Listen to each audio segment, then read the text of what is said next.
Have you ever wondered what your home is actually worth beyond its market price? Let's demystify the concept of home equity. Equity is simply the portion of your property that you truly own, free and clear of any bank debt. Home equity represents a significant portion of household wealth for millions of families across the country. Equity grows in three ways: by paying down your mortgage principal, watching your home value rise, or adding value through smart renovations. Think of it like a seesaw.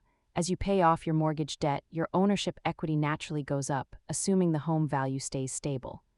This chart shows how equity typically grows slowly at first, then accelerates as interest payments drop and principal payments increase over time. Remember, equity is a tool.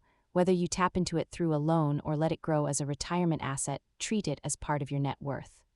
Understanding your home equity is a key step in managing your overall financial health. Hit subscribe for more simple breakdowns of complex topics.